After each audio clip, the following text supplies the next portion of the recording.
साक्षी हल्का होता है, सतोगुण में भी हल्का होने की ही प्रधानता है। तो इसीलिए हैं तीनों ही गुण प्रकृति के ही, लेकिन सतोगुण पर जो चलता है उसके गुणों के पार निकल जाने की संभावना बढ़ जाती है।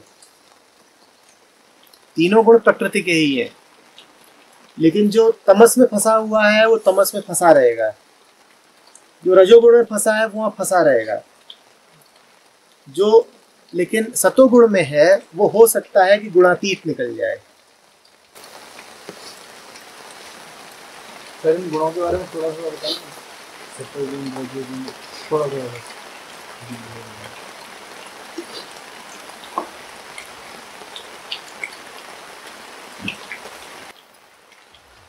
तीनों में अलग अलग विषयों से अहम जुड़ा रहता है।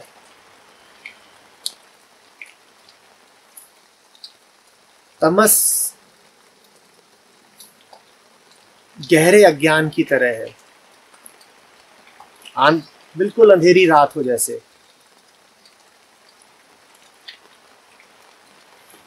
एक बेहोशी है तमस।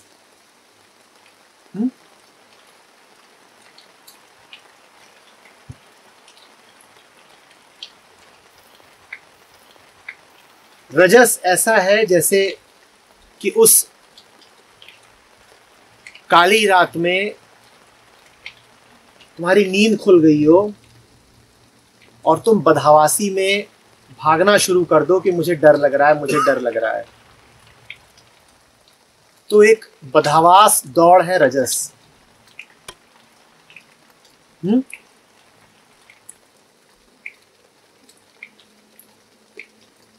और सत है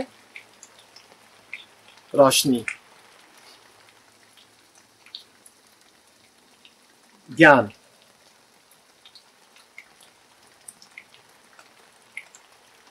आलसी मन तमोगुण प्रधान कहा जाता है। आलसी है, ऊर्जा ही नहीं है, जो चल रहा है उसको चलने देना चाहता है, इसको कहते हैं तमोगुणी। महत्वाकांक्षी मन रजोगुणी कहा जाता है। वो भागता है, उसे कुछ चाहिए। और शांत और स्थिर मन सतोगुणी कहा जाता है।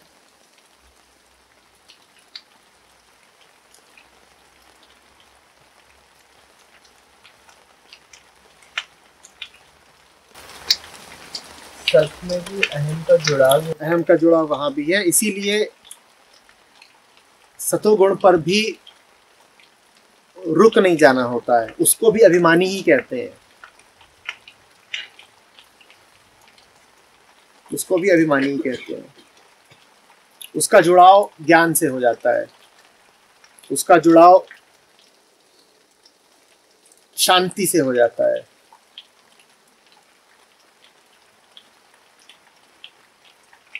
समझ रहे हो? अहंता बची रहती है। मैं शांत हूं, मैं जानता हूं।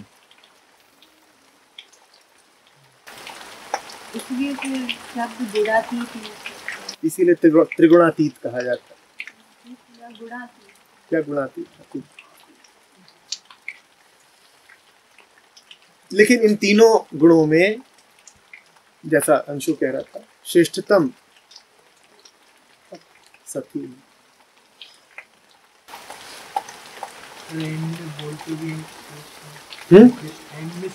बोलते भी क्या 18वें अध्याय में एंड में। हाँ, अब मैंने तुझे सब बता दिया। और त्रिगुणा विषया वेदा, ये जो वेद है ये भी तीन गुणों में, तो इनसे पार ही है। इनसे पार है। जो आलसी आदमी है उसके लिए तो ये भी ठीक है कि उसको बस किसी तरह दौड़ा दो, भले ही लालच दे करके। कम से कम वो तमोगुण से रजोगुण पे तो आया। वो तम माने अंधेरा होता है, इसीलिए कह रहा था एक जैसे काली रात हो और तुम आलस में बेहोशी में पड़े हुए हो, तो जो ऐसा चित्त हो तमोगुण प्रधान, उसको तो किसी तरह की प्रेरणा, यहां तक कि लोभ देना भी ठीक है। इसी लालच के नाते ही सही वो उठा तो सही, तो तमोगुण से उठ के वो रजोगुण पे आया। अब उसे महत्वाकांक्षा है, हसरत है कुछ हासिल करने की,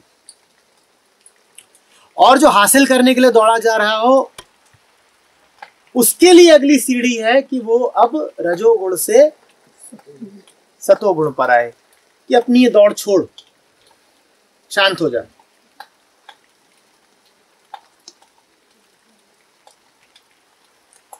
और जो शांत हो गया है उसके लिए फिर ये है कि अब तू शांति के भी पार निकल। शांति से आसक्त मत हो जा कि हम कौन है शांत रहने वाले। तो तूने तो अपनी एक पहचान बना ली, एक व्यक्तित्व बना लिया। लोगों को देखा है ना, वो दूर से ही शांत नजर आते हैं, तुम बता दोगे कि ये शांत टाइप के हैं। उनकी पूरा चलना फिरना उठना बैठना ही ऐसा हो जाता है जैसे बैनर लगा रखा हो, हम शांत हैं। ये सतोगुण ज्यादा हो गया है, शांति चू रही है। तो ऐसों को फिर शांति के भी पार जाना पड़ता है, वो शांति के अभिमानी हो जाते हैं। ऐसा नहीं कि वो आंतरिक रूप से अशांत होते हैं, ऐसा कुछ नहीं है, वो शांत ही है, पर शांति अब उनके लिए विषय बन गई है। सफेद कुर्ता पैजामा,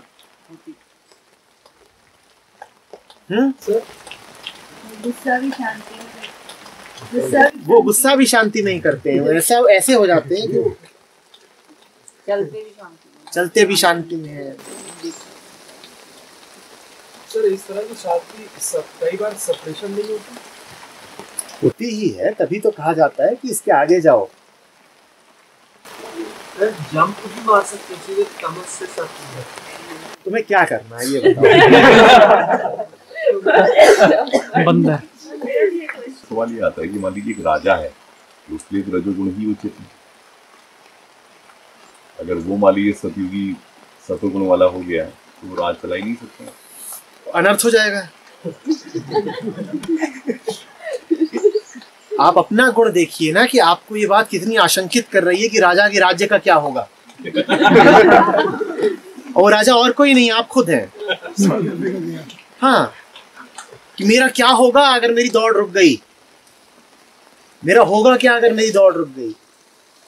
जो रजोगुणी है वो व्यर्थ ही तो रजोगुणी नहीं है ना, उसके पास अपने तर्क हैं, और उसका तर्क ही यही है, मेरा होगा क्या अगर मैंने दौड़ना छोड़ दिया।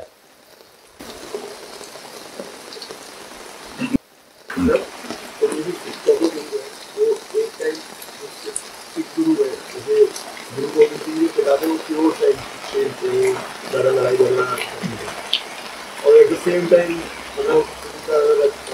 डायनेस्टी चला रहा था, राजा वाला दौर था, और at the same time Kansi की तलवार ही उठा लिया, कोई पैटर्न नहीं है, कभी तलवार उठा लेते हैं, कभी। यही गुणातीत होना होता है। गुणातीत व्यक्ति आपको पता नहीं लगेगा कि कहाँ पर है, क्योंकि वो कहीं पर भी नहीं है। वो कई बार आपको ऐसा लगेगा अजगर की तरह आलसी पड़ा हुआ है, आप कहोगे हाँ तामसिक है। थोड़ी देर में आपको दौड़ता भागता खेलता नजर आएगा, फिर अचानक ज्ञानी की तरह थम के बैठ जाएगा। तो आपके लिए उसको किसी वर्ग में डालना, कैटेगराइज करना बड़ा मुश्किल हो जाएगा। समझ रहे हैं?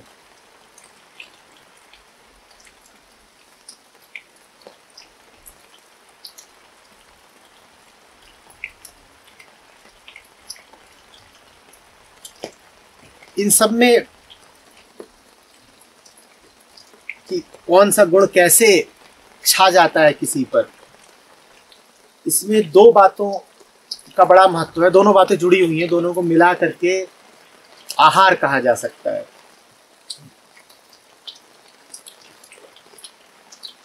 पहला क्या खाते हो, दूसरा कैसा तुम्हारा माहौल है। खाने का बहुत महत्व है।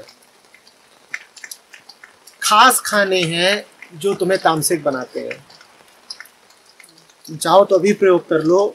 बहुत सारे भोजन ऐसे होते हैं जो अभी तुम दोपहर में कर लो और फिर देखना दोपहर के बाद का सेशन कैसा होता है।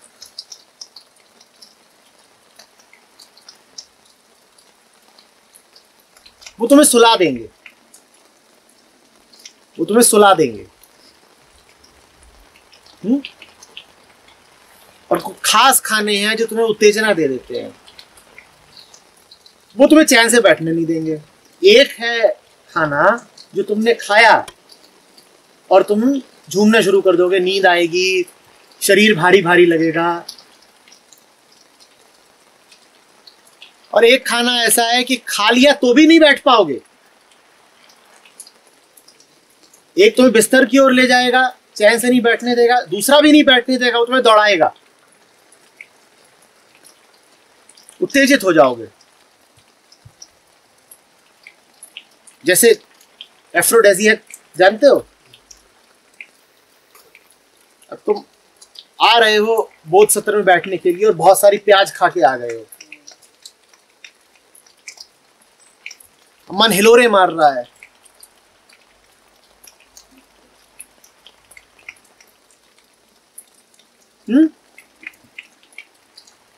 प्रकृति में यही सब चीजें होती हैं। इसी तरीके से तुम क्या देख रहे हो क्या नहीं देख रहे हो, रंगों में भी होता है।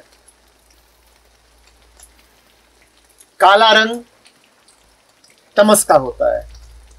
सब कुछ चारों तरफ काला काला हो, तुम्हें नींद आ जाएगी। यही कारण है कि तुम्हें रात में बत्ती बंद करके सोना होता है।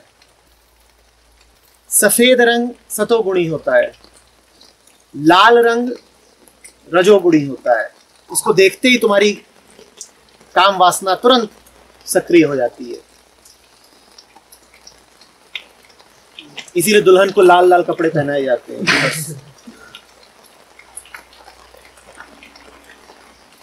और इसीलिए सन्यासी सफेद या गिरुआ धारण करते हैं।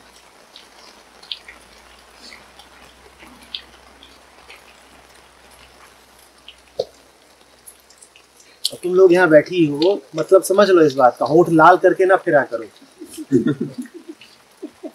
तुम्हें वही बनना है, फिसलन भरी ढलान। ये हम तो प्रकृति हैं। आ जाओ, ये देखो लाल लाल होठ। अज्ञानी का यही होता है ना, तुम्हें पता भी नहीं होता तुम कर क्या रहे हो।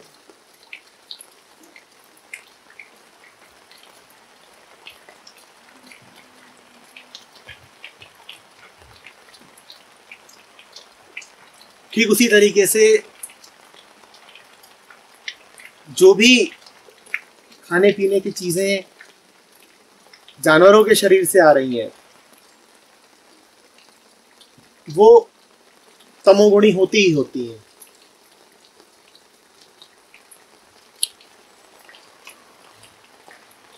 मांस भी, दूध भी।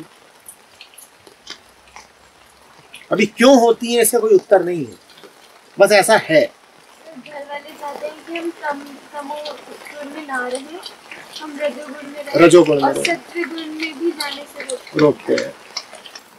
संसार तुम्हें बुरा बुरा कहेगा अगर तुम तमोगुण में हो, आलसी है आलसी है, और संसार तुम्हें और बुरा बुरा कहेगा अगर तुम सतोगुण में हो।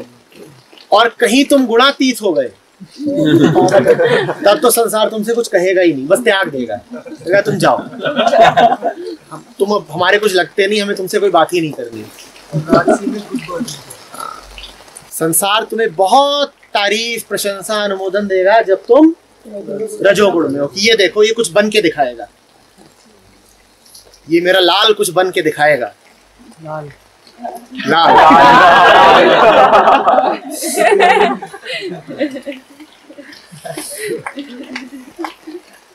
नहीं रहा, लेकिन कोशिश तो कर ही रहा है। कोशिश करो, कोशिश करो। कोशिश करने वालों की कभी हार नहीं होती। तुम्हारे जितने कवि हैं और ये सब जो कविताएं लिखते हैं, सब कौन सी कविताएं हैं? रजोगुण। ये सब रजोगुण की कविताएं हैं।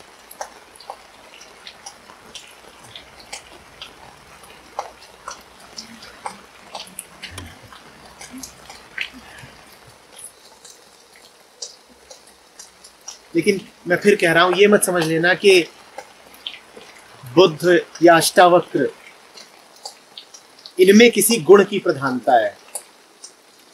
गुण प्रकृति के होते हैं, अष्टावक्र साक्षी मात्र है। तुम ये नहीं कह सकते कि उनमें किसी भी गुण की प्रधानता है, वो तीनों गुणों से हटके हैं। इसका ये भी मतलब नहीं है कि वो तीनों गुणों का त्याग कर चुके हैं, वो आईने की तरह हैं। कभी तुम्हें ऐसा भी लग सकता है कि शांत है, निष्प्रह बैठे हुए हैं। कभी जैसे सिख गुरुओं की बात की तो युद्ध के मैदान पे लड़ते हुए दिखाई दे सकते हैं, और कभी चुपचाप बैठे हैं किसी पेड़ के नीचे घंटों। तो कोई अनजान आदमी हो तो ये भी सोच सकता है कि बड़ा आलसी है, कुछ करने को नहीं है, पेड़ के नीचे बैठा हुआ है। हमें तकलीफ हो जाती है कि इसको बोले क्या। कभी घोड़े पे चढ़ के लड़ने जा रहा है और कभी पेड़ के नीचे हफ्तों महीनों चुपचाप बैठा हुआ है, इसको बोले क्या। अब बारिश में भीगना, नदी में जाना, ये सब कुछ नहीं। कुछ भी हो सकता है बेटा, कुछ भी हो सकता है, कुछ आप कह नहीं सकते हो। महत्वाकांक्षा है तो रजोगुण है, बेहोशी है, अज्ञान का अंधेरा है तो तमोगुण है, और ज्ञान ही ज्ञान भरा हुआ है तो ज्ञान वो है जो अज्ञान को काटे, पर अज्ञान को काट के बच गया, इस कारण उसके पार जाना होता है। समझो बात को, अज्ञान वो है जो अज्ञान को काटे, पर ज्ञान के साथ दूषण ये होता है कि वो अज्ञान को तो काट देता है लेकिन स्वयं बच जाता है। गुणातीत होने का अर्थ है कि अज्ञान नहीं रहा और अज्ञान के बाद अब ज्ञान भी नहीं रहा, अब तो शांत बोध है। उसी शांत खाली बोध को साक्षित्व कहते हैं।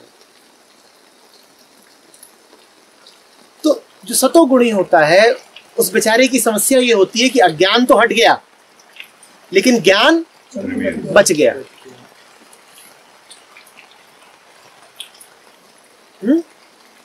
जैसे पंडित जी,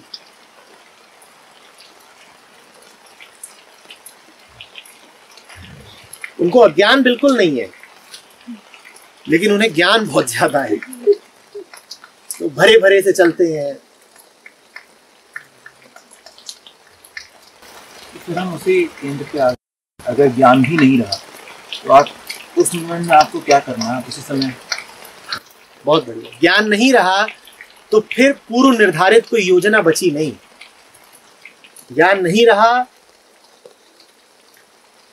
तो अब तुम जानो क्या करना है। ना कोई अतीत है ना कोई भविष्य है, अतीत भविष्य दोनों ज्ञान होते हैं।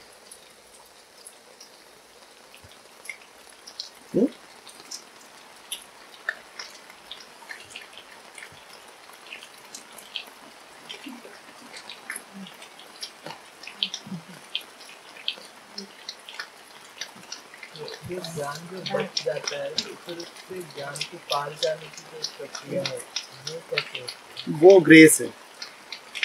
तुम अधिक से अधिक ये कर सकते हो कि ज्ञान के द्वारा अज्ञान को काटो। ज्ञान कैसे जाएगा ये छोड़ो,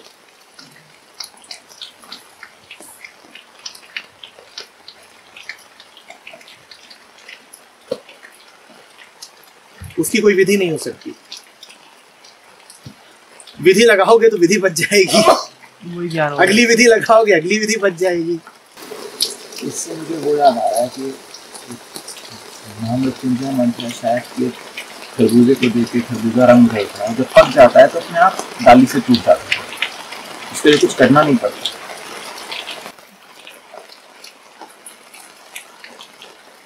महामृत्यु है ना वो। महामृत्यु ये है कि मेरी मृत्यु वैसे हो जैसे खरबूजा अपना समय आने पर अपनी लता को छोड़ देता है। कैसे पता नहीं, बस हो गया।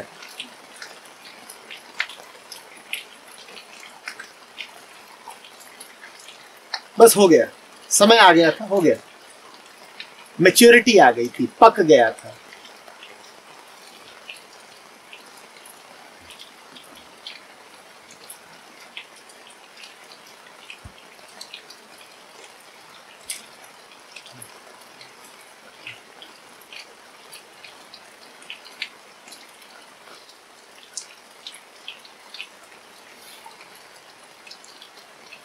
सबसे पहले मिल्क टूथ्स होते हैं हमारे दांत में, तो हम काफ़ी कोशिश करते हैं कि निकल जाए निकल जाए निकल जाए। क्या होता है? मिल्क टूथ्स होते हैं बचपन में, हाँ। तो फिर लेकिन हम कोशिश करते हैं, कभी ज़बान से खेलेंगे, कभी खींचेंगे, कभी कुछ करेंगे, लेकिन जब वो गिरने होते हैं तो फिर वो अपने आप ही एक दिन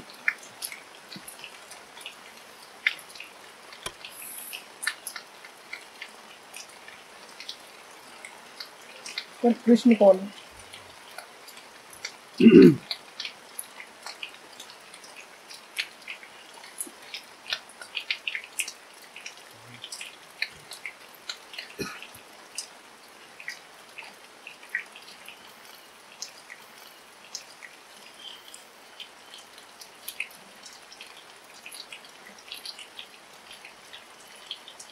वो इस पर निर्भर करता है कि तुम्हें उनकी किस रूप में जरूरत है। बात कर रहा कृष्ण बैठे हैं पीछे। समझो तो बात।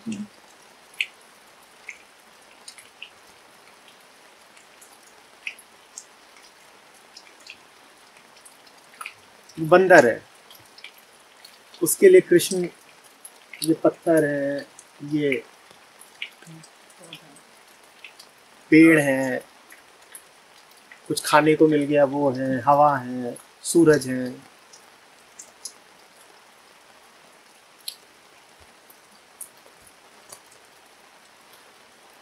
जो जैसा है उसके लिए वैसे ही है कृष्ण।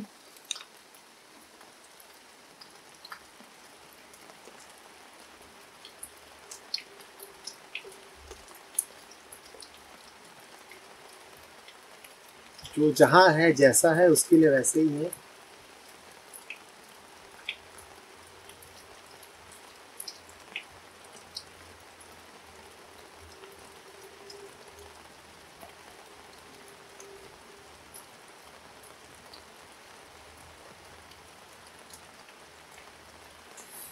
बंदर के लिए कृष्ण नहीं होते क्या?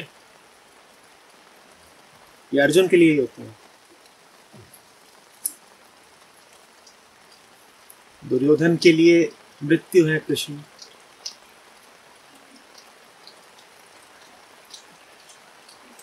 है?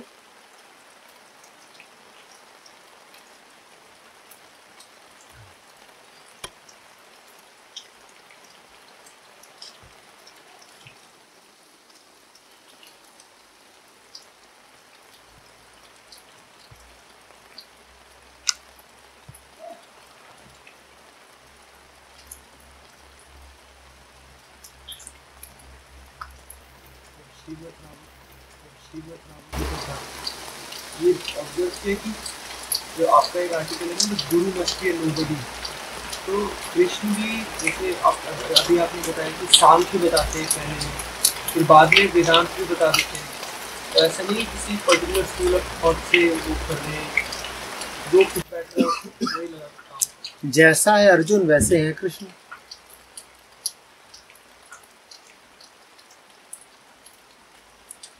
ऐसा होता है, एक बार एक आता है, एक गुरु होते हैं उनके पास, तो उनके आश्रम होता है, वो घूमने लगता है, तो देखता है इसमें एक तरफ होते हैं शराबी, कबाबी, जुआरी, फुआरी, दुनिया भर के जितने गर्हित लोग हैं सब इकट्ठा कर रखे हैं, भरे हुए हैं, वो लड़ रहे हैं, सर फोड़ रहे हैं, कोई शराब पी के पड़ा हुआ है, उसे होश नहीं है, हाँ? कोई झूठ बोलने वाला है, कोई हर तरीके के सब व्यसन। तो आगे आता है, वहाँ देखता है वहाँ पे साधना चल रही है, एक से एक तेजवान लोग बैठे हैं, कोई ग्रंथों का अध्ययन कर रहा है, कोई मौन बैठा है। सबके चेहरों पर रोशनी सी है ज्ञान की, और माहौल ही अलग है, जैसे स्वर्ग। लोग एक दूसरे से बात भी कर रहे हैं तो शांत है, मदद कर रहे हैं एक दूसरे की, ये सब चल रहा है।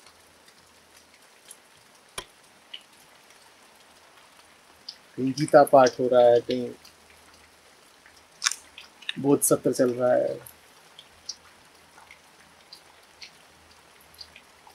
तो वो आता है गुरु जी के पास, बोलता है ये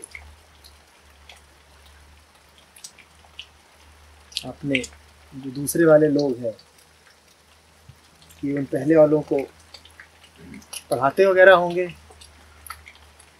गुरु जी बोले हाँ, वो जिनसे आप पहले मिल के आए वो तो बड़े ही अज्ञानी है। अच्छा अच्छा, बोलते पर कुछ ज्यादा ही अज्ञानी थे, उनको आपने क्यों रखा है आश्रम में? बोलते इसीलिए रखा है क्योंकि बड़े ही अज्ञानी है। बोलते हाँ समझ रहा हूँ, इसीलिए जो दूसरे आपके आश्रम में लोग हैं इनकी आपको जरूरत पड़ती होगी, उतने अज्ञानियों को पढ़ाने के लिए ये सब तो चाहिए ही। गुरु जी बोले नहीं नहीं, ऐसा नहीं है। जितनी मेहनत मुझे उनके साथ करनी पड़ती है उतनी इनके साथ करनी पड़ती है। वो बड़े अज्ञानी हैं और ये बड़े ज्ञानी हैं।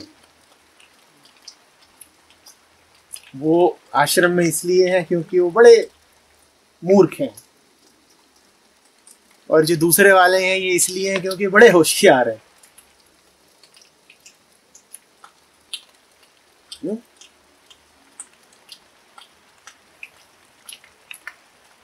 मन के लिए अज्ञान के साथ भी चिपकना आसान रहता है और ज्ञान के साथ भी चिपकना आसान रहता है, पर न चिपकना बड़ा मुश्किल है। कि प्रकृति बड़ी लुभावनी है। लाल लाल होठ,